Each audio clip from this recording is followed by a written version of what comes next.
مثل نوره كمشكاة فيها مصباح المصباح في زجاجة الزجاجة كأنها كوكب دري يوقد من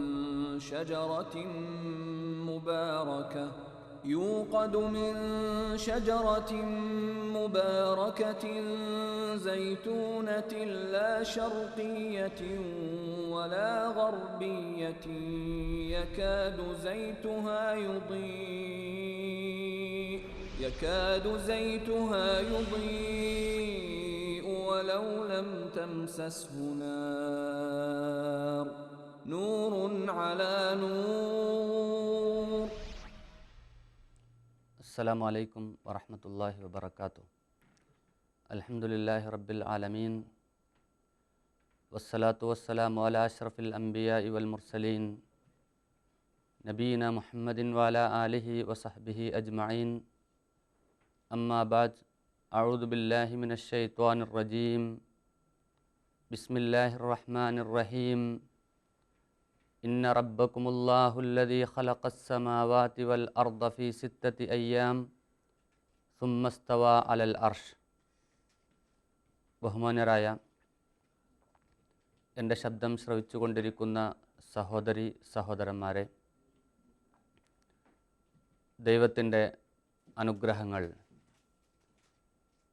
നമ്മളിലെല്ലാവരും വർഷിക്കുമാറാവട്ടെ എന്ന പ്രാർത്ഥനയോടെ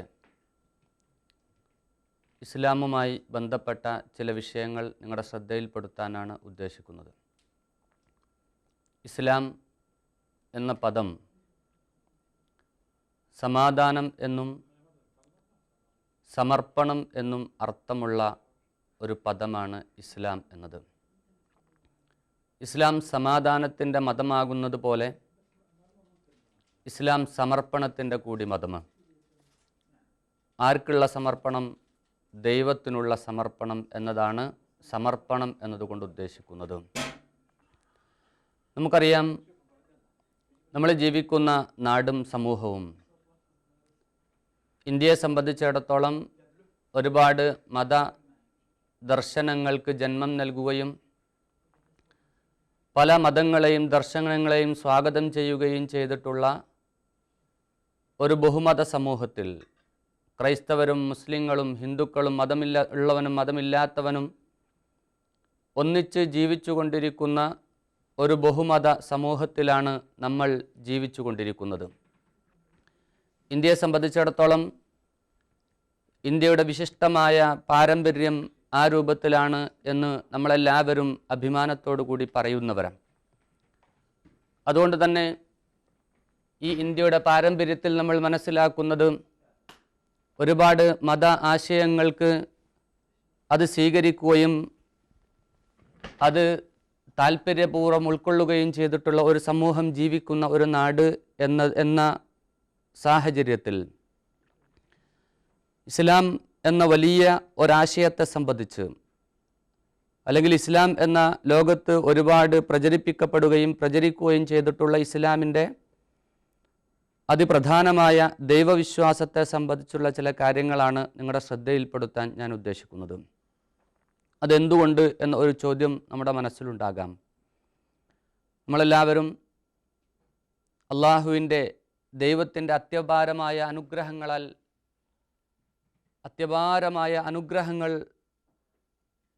അനുഭവിച്ചു കൊണ്ടിരിക്കുന്ന ആളുകളാണ് നമ്മളെല്ലാവരും. അള്ളാഹു അല്ലെങ്കിൽ ദൈവം മനുഷ്യൻ നൽകിയിട്ടുള്ള ഏറ്റവും വലിയ അനുഗ്രഹം അത് ചിന്തിക്കുവാനും മനനം ചെയ്യുവാനും അതേപോലെ തന്നെ സത്യമേത് എന്ന് മനസ്സിലാക്കുവാനുമുള്ള ഒരു വലിയ കഴിവ് അള്ളാഹു സുബ്ഹാനഹു വ തആല അല്ലെങ്കിൽ ദൈവം മനുഷ്യൻ നൽകിയിട്ടുണ്ട്. ഈ കഴിവ് ദൈവികമായ മാർഗങ്ങളിൽ ഉപയോഗപ്പെടുത്തുക എന്നതാണ് ഒരു മനുഷ്യനെ സംബന്ധിച്ചിടത്തോളം അവൻ്റെ ജീവിതത്തിൻ്റെ ഏറ്റവും പ്രധാനപ്പെട്ട അർത്ഥതലങ്ങൾ എന്ന് നമ്മൾ തിരിച്ചറിയുന്നു. അതുകൊണ്ട് ചില പ്രധാനപ്പെട്ട കാര്യങ്ങൾ. ആരാണ് ദൈവം? ഒരു പ്രധാനപ്പെട്ട ഒരു ചോദ്യം. ആരാവണം ദൈവം? ആരാണ് ദൈവം എന്ന 2 ചോദ്യങ്ങൾ നമ്മുടെ മനസ്സുകളിൽ എപ്പോഴും ഉണ്ടാവട്ടെ എന്നാണ് സൂചിപ്പിക്കുന്നത്. ഇപ്പോൾ നമുക്കറിയാലോ, ലോകത്ത് പലതിനെയും ആരാധിച്ചു കൊണ്ടിരിക്കുന്ന ആളുകളുണ്ട്. മനുഷ്യരെ ആരാധിക്കുന്നവരുണ്ട്, മനുഷ്യരല്ലാത്തവരെ ആരാധിക്കുന്നവരുണ്ട്, ജീവജാലങ്ങളെയും സൃഷ്ടികളെയും ആരാധിച്ചു കൊണ്ടിരിക്കുന്ന ആളുകളുണ്ട്. ഇവരോടൊക്കെ ഇസ്ലാമിനെ സംബന്ധിച്ചിടത്തോളം പറയാനുള്ള ഏറ്റവും പ്രധാനപ്പെട്ട ഒരു കാര്യം, ദൈവം അല്ലെങ്കിൽ സൃഷ്ടാവ്, ആ സൃഷ്ടാവ് മാത്രമാണ് ആരാധനക്കർഹനെന്നും ആ ആരാധനക്കർഹനായ സൃഷ്ടാവ് എന്ന് ഇസ്ലാം പരിചയപ്പെടുത്തുന്നത് അത് ഏതെങ്കിലും പഞ്ചായത്തിൻ്റെ ദൈവത്തെ സംബന്ധിച്ചല്ല, ഏതെങ്കിലും നാടിൻ്റെ, ഏതെങ്കിലും ഒരു രാഷ്ട്രത്തിൻ്റെ, ഏതെങ്കിലും ഒരു വിഭാഗത്തിൻ്റെ ദൈവത്തെ സംബന്ധിച്ചല്ല, കറുത്തവൻ്റെ ദൈവത്തെക്കുറിച്ചല്ല, വെളുത്തവൻ്റെ ദൈവത്തെക്കുറിച്ചല്ല, കേരളക്കാരൻ്റെ ദൈവത്തെക്കുറിച്ചല്ല, ഇന്ത്യക്കാരൻ്റെ ദൈവത്തെക്കുറിച്ചല്ല, അമേരിക്കക്കാരൻ്റെ ദൈവത്തെക്കുറിച്ചല്ല, ആഫ്രിക്കക്കാരൻ്റെ ദൈവത്തെക്കുറിച്ചല്ല ഇസ്ലാം ദൈവമെന്ന് പരിചയപ്പെടുത്തുന്നത്. മറിച്ച് ഈ എല്ലാവരെയും സൃഷ്ടിച്ച, ലോകത്തുള്ള മുഴുവൻ ആളുകളെയും, വെളുത്തവരെയും കറുത്തവരെയും, ഇന്ത്യക്കാരനെയും അമേരിക്കക്കാരനെയും മലയാളിയെയും തമിഴനെയും ബംഗ്ലാദേശിയെയും എല്ലാവരെയും സൃഷ്ടിച്ചിട്ടുള്ള സർവ്വലോക രക്ഷിതാവും നിയന്താവുമായ ഒരു ദൈവത്തെയാണ് ഇസ്ലാം ദൈവം എന്ന് വിളിക്കുന്നത്. ആ ദൈവത്തെ ആരും സൃഷ്ടിച്ചതല്ല, മറിച്ച് ആ ദൈവമാണ് ലോകത്തുള്ള സകലമാന ചരാചരങ്ങളെയും സൃഷ്ടിജാലങ്ങളെയും സൃഷ്ടിച്ചത് എന്ന അതിപ്രധാനപ്പെട്ട ഒരു സന്ദേശമാണ് ഇസ്ലാമിന് ജനങ്ങളോട് പറയാനുള്ളത്. നിങ്ങൾ ആലോചിച്ച് നോക്കൂ, മുഹമ്മദ് നബി സല്ലല്ലാഹു അലൈഹി വസല്ലമ ഒരു തിങ്കളാഴ്ചയിൽ മക്കയിൽ ഭൂജാതനാവുകയുണ്ടായി. നബി തിരുമേനി സല്ലല്ലാഹു അലൈഹി വസല്ലമ ജനിക്കുന്നതിന് മുമ്പ് ഈ ലോകത്ത് ഒരുപാട് വസ്തുക്കളുണ്ട്. ഈ ലോകത്ത് വായുവുണ്ട്, ഈ ലോകത്ത് വെള്ളമുണ്ട്, ഈ ലോകത്ത് വെളിച്ചമുണ്ട്.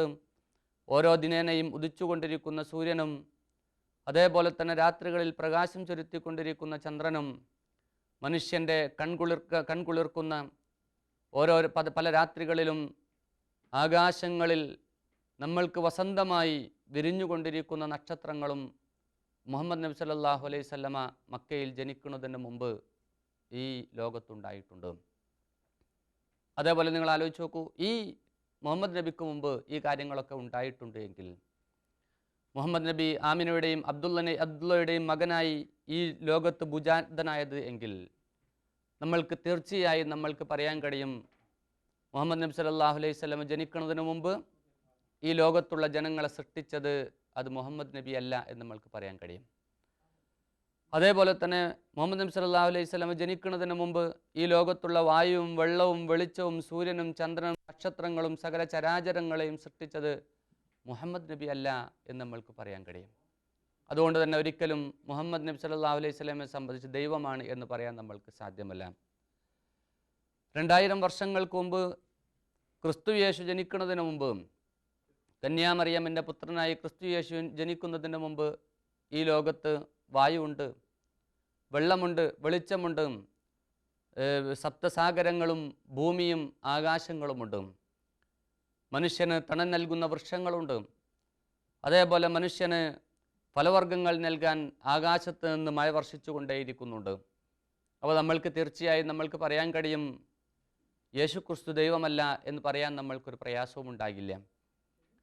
കാരണം ആ വായുവിനെയും വെള്ളത്തെയും ജീവജാലങ്ങളെയും സൃഷ്ടിജാലങ്ങളെയും സൃഷ്ടിച്ചവനാവണം ദൈവം എന്നാണ് ഇസ്ലാം മനുഷ്യരോട് പറയുന്ന ഏറ്റവും പ്രധാനപ്പെട്ട സന്ദേശം. ശ്രീകൃഷ്ണൻ ഈ ലോകത്ത് ജനിക്കുന്നതിന് മുമ്പ്, അതേപോലെ ശ്രീരാമൻ ലോകത്ത് ജനിക്കുന്നതിന് മുമ്പ് ഇവിടെ മനുഷ്യന് വാസമുണ്ട്. അതേപോലെ തന്നെ സകലമാന ചരാചരങ്ങളും ഇവിടെയുണ്ട്. ജീവവർഗങ്ങളുണ്ട് ഇവിടെ, സമുദ്രങ്ങളിൽ മത്സ്യങ്ങളുണ്ട്. അതേപോലെ തന്നെ മനുഷ്യന് ശ്വസിക്കുവാൻ ആവശ്യമായ വായു ഈ ലോകത്തുണ്ട്. അതുകൊണ്ട് തന്നെ നമ്മൾക്ക് പറയാൻ കഴിയും, ശ്രീരാമനും ശ്രീകൃഷ്ണനുമല്ല ഈ ഭൂമിയുടെ രക്ഷിതാവ് അല്ലെങ്കിൽ ദൈവം എന്ന് പറയാൻ നമ്മൾക്ക് പ്രയാസമുണ്ടാകേണ്ടതില്ല.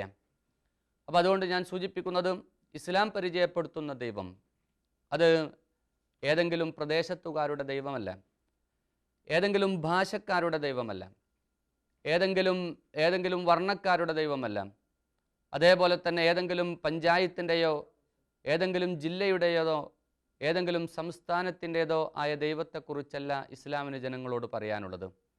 മറിച്ച് സഹോദരങ്ങളെ, നമ്മുടെ ജീവിതത്തിൽ, നമ്മുടെ ശരീരത്തിൽ, നമ്മുടെ ചുറ്റുഭാഗത്തും നമ്മൾക്ക് അനുഭവിച്ചു കൊണ്ടിരിക്കുന്ന മുഴുവൻ അനുഗ്രഹങ്ങളെയും, നമ്മൾ കണ്ടുകൊണ്ടിരിക്കുന്നതും കാണാത്തതുമായ സകലമാന ചരാചരങ്ങളെയും സൃഷ്ടിവർഗങ്ങളെയും സൃഷ്ടിച്ച ഒരു ദൈവം, അമീബ മുതൽ നീലത്തിമിംഗലം വരെ നീണ്ടുകിടക്കുന്ന വലുതും ചെറുതുമായ ജന്തുലോകത്തിൻ്റെയും സസ്യലോകത്തിൻ്റെയും സൃഷ്ടാവും നിയന്താവുമായ ദൈവം, ഈ പ്രപഞ്ചത്തിൻ്റെയും ആകാശങ്ങളുടെയും ഭൂമിയുടെയും ദൈവം. അതാണ് ഖുർആൻ പറഞ്ഞതും, ഇന്ന റബ്ബക്കുമുല്ലാഹുല്ലദീ ഖലഖസ് സമാവാതി വൽ അർള ഫീ സിത്തത്തി അയ്യാം സുമ്മസ്തവ അലൽ അർഷ്. ഇന്ന റബ്ബക്കും, തീർച്ചയായും നിങ്ങളുടെ റബ്ബ്. അവൻ ആരാണ്? അവൻ ആകാശങ്ങളെയും ഭൂമിയെയും സൃഷ്ടിച്ചവനാണവൻ. ആ ആകാശങ്ങളെയും ഭൂമിയെയും സൃഷ്ടിച്ച രക്ഷിതാവിലേക്കാണ് ഇസ്ലാമിന് ജനങ്ങളെ ക്ഷണിക്കാനുള്ളത്. എൻ്റെ സിരകളിലൂടെ ഒഴുകിക്കൊണ്ടിരിക്കുന്ന ഓരോ രക്തത്തുള്ളിയെയും സൃഷ്ടിച്ച ദൈവം, എൻ്റെ കൺപിരികങ്ങളെ സൃഷ്ടിച്ച ദൈവം, അതേപോലെ തന്നെ എൻ്റെ എല്ലാറ്റിനെയും സൃഷ്ടിച്ച ദൈവം, എൻ്റെ ശരീരം ഏതൊരുവൻ്റെ നിയന്ത്രണത്തിന് വിധേയമായിക്കൊണ്ടാണോ സഞ്ചരിച്ചു കൊണ്ടിരിക്കുന്നത്, നീങ്ങിക്കൊണ്ടിരിക്കുന്നത്, ആ സഞ്ചാരത്തിൻ്റെ നിയന്ത്രണമേറ്റെടുത്തിട്ടുള്ള ദൈവം, അതാണ് വിശുദ്ധ ഖുർആൻ ദൈവമായി പരിചയപ്പെടുത്തുന്നത്. അപ്പോൾ ആ ദൈവത്തെ അറിയുക എന്നതാണ് നമുക്ക് ചെയ്യാനുള്ളത്. നിങ്ങൾ ആലോചിച്ച് നോക്കൂ, നമ്മളിങ്ങനെ നടന്നു പോകുമ്പോൾ, നമ്മൾ നടന്നു പോകുമ്പോൾ കാണുന്ന ഏതെങ്കിലും ഒരു ചെറിയ ജീവിയെ, ആ ജീവിയെ അല്ലെങ്കിൽ ഒരു പൂവിനെ, ഒരു പഴത്തെ, അല്ലെങ്കിൽ ഏതെങ്കിലും രൂപത്തിലുള്ള ഒരു കല്ലിനെ എന്നു വേണ്ട, നമ്മുടെ ശരീരങ്ങളിൽ നമ്മൾ വളരെ നിസ്സാരമായി കാണുന്ന ഒരു രോമത്തെപ്പോലും ലോകത്തുള്ള ആർക്കെങ്കിലും സൃഷ്ടിക്കാൻ കഴിഞ്ഞിട്ടുണ്ടോ എന്ന ചോദ്യത്തിന് നമുക്കൊക്കെ ഉള്ള മറുപടി ഇല്ല എന്നായിരിക്കും. ഇല്ല എന്നായിരിക്കും നമ്മൾക്കുള്ള മറുപടി. എൻ്റെ ശരീരത്തിൽ രോമത്തെ സൃഷ്ടിക്കാൻ എനിക്ക് കഴിഞ്ഞിട്ടില്ല. ഇവിടെ ജീവിച്ചുകൊണ്ടിരിക്കുന്ന മനുഷ്യദൈവങ്ങൾക്കാർക്കെങ്കിലും ഈ മനുഷ്യദൈവത്തെ ആരാധിച്ചു കൊണ്ടിരിക്കുന്ന, ആ മനുഷ്യദൈവത്തെ പൂജിച്ചു കൊണ്ടിരിക്കുന്ന, മനുഷ്യദൈവത്തെ മഹത്വമായി കണ്ടുകൊണ്ടിരിക്കുന്ന ആ പൂജകന്മാരുടെയും ആരാധകരുടെയും ശരീരത്തിലെ ചലനങ്ങളെ നിയന്ത്രിക്കുവാൻ ആ മനുഷ്യദൈവത്തിന് സാധ്യമല്ലെങ്കിൽ സുഹൃത്തുക്കളെ, സഹോദരങ്ങളെ, ആരായിരിക്കണം നമ്മുടെ ദൈവം എന്ന ഇസ്ലാമിൻ്റെ ഏറ്റവും പ്രധാനപ്പെട്ട കാഴ്ചപ്പാട് അവിടെ പ്രസക്തമാവുകയാണ്. അപ്പോൾ അതുകൊണ്ട് ഇസ്ലാം പറയുന്നതും, എന്നെ സൃഷ്ടിച്ചിട്ടുള്ള, നിങ്ങൾ ഓരോരുത്തരെയും സൃഷ്ടിച്ചിട്ടുള്ള, ഈ സകലമാന പ്രപഞ്ചങ്ങളെയും സൃഷ്ടിച്ചിട്ടുള്ള, സകലമാന വസ്തുക്കളെയും സൃഷ്ടിച്ചിട്ടുള്ള, നമ്മൾ അറിയുന്നതും അറിയാത്തതും കാണുന്നതും കാണാത്തതുമായിട്ടുള്ള മുഴുവൻ ജീവജാലങ്ങളെയും സൃഷ്ടിച്ചിട്ടുള്ള, അതിൻ്റെ മുകളിലുള്ള ഏകനായ ഒരു സൃഷ്ടാവ്, ആ സൃഷ്ടാവാണ് ആരാധിക്കപ്പെടേണ്ടത് എന്നും ആ സൃഷ്ടാവാണ് ദൈവമെന്നും ഇസ്ലാം മനുഷ്യന് വളരെ ലളിതമായി പരിചയപ്പെടുത്തി കൊടുക്കുകയാണ്. അപ്പോൾ അതുകൊണ്ട് സുഹൃത്തുക്കളെ, ഇത് വർഗീയതയുടെ സന്ദേശമല്ല. ഞാൻ നിങ്ങളെ ഏതെങ്കിലും ഒരു വിഭാഗത്തിൻ്റെ ദൈവത്തിലേക്ക്, മുസ്ലിങ്ങളുടെ ദൈവത്തിലേക്ക്, അല്ലെ ഹിന്ദുക്കളുടെ ദൈവത്തിലേക്ക്, ഒരു പ്രദേശത്തിൻ്റെ ദൈവത്തിലേക്ക്, ഏതെങ്കിലും വെളുത്തവൻ്റെയോ കറുത്തവൻ്റെയോ ദൈവത്തിലേക്ക്, ഏതെങ്കിലും ഒരു രാഷ്ട്രത്തിൻ്റെ ദൈവത്തിലേക്ക് ഞാൻ നിങ്ങളെ ക്ഷണിച്ചാൽ അത് നമ്മൾക്ക് വർഗീയമാണ് എന്ന് നമ്മൾക്ക് തോന്നി എന്നിരിക്കാം. അല്ല, നാം ക്ഷണിക്കുന്നത്, ഇസ്ലാം ദൈവമായി കാണുന്നതും, ഈ ലോകത്തെ സൃഷ്ടിക്കുകയും പരിപാലിക്കുകയും നിയന്ത്രിക്കുകയും ചെയ്തുകൊണ്ടിരിക്കുന്ന, മതമുള്ളവനെയും മതമില്ലാത്തവനെയും എല്ലാവരെയും സൃഷ്ടിക്കുകയും നിയന്ത്രിക്കുകയും ചെയ്തുകൊണ്ടിരിക്കുന്ന ആ ഏകനായ നാഥൻ്റെ ആ ഏകനായ നാഥനിലേക്കാണ് ഇസ്ലാം നിങ്ങളെ ക്ഷണിക്കുന്നതും. അതുകൊണ്ടാണ് ഞാൻ സൂചിപ്പിക്കുന്നതും, ഇസ്ലാം ഒരു വർഗീയതയുടെ, ഏതെങ്കിലും വർഗീയമായ ചിന്തകളിലേക്കല്ല ഇസ്ലാം ക്ഷണിക്കുന്നതും, മറിച്ച് മാനവിക മൂല്യങ്ങൾ